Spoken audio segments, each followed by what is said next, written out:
Okay இப்போ நம்ம chapter 5 பார்க்கலாம். அம்மா வீட்ல ஸ்வீட் செஞ்சாங்க, உங்களுக்கு கொஞ்சம் கொடுத்து விட்டாங்க. ஏய் மாபு, உனக்கு இந்த ஜூஸ் பிடிக்குன்னு வாங்கிட்டு வந்தேன். இந்தா. தேங்க்ஸ் டா.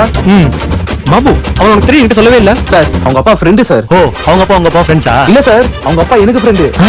அது எப்படி? நான் ஒர்க் அவுட் பண்ற ஜிம்ல தான் சார் அவரும் ஒர்க் அவுட் பண்ணுவாரு. அப்படியே நாங்க 2 பேரும் பேசி ஃப்ரெண்ட் ஆயிட்டோம். இந்த சிலபஸ்ல பாத்தீங்கன்னா எக்ஸ்கியூஸ் மீ சார். பாப்பா ஸ்டூடண்ட்ஸ் நம்ம கொஞ்சம் டபுள் டைம் பண்ணிருக்கான். நேமா சார்? டேய் மச்சான், வா மச்சான். சார் நான் அவன் பக்கத்துல போய் உட்கார்ந்துக்கிறேன் சார். டேய் அவனுக்கு எனக்கு தெரியும். அது ஒரு பெரிய கதை சார். சரி சின்னதா சொல்லு. எங்க ஏரியா அவங்க ஏரியா சண்டை சார். அந்த சண்டையில பேசி 2 பேரும் ஃப்ரெண்ட் ஆயிட்டோம். மச்சான் இந்த கோச்சிங் சென்டர் தானா? ஆமாடா. சோ இதெல்லாம் நோட் பண்ணிக்கோங்க சார். ஏதோ சுவிட்ச் பிரச்சனை சொன்னீங்க. எந்த சுவிட்ச்? இதோ அங்க இருக்க சுவிட்ச் பா. டேய் நீ தான் படிக்கிறியா?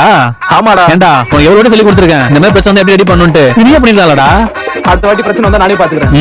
டேய் மாமு இன்னும் தெரியுமா சார் நம்ம வீட்ல எல்லா எலக்ட்ரிக் ஒர்க்கும் இவன் தான் சார் பாப்பான். அப்படியே பார்த்து பேசி ஃப்ரெண்ட் ஆயிட்டோம். அப்படியா? சரி சரி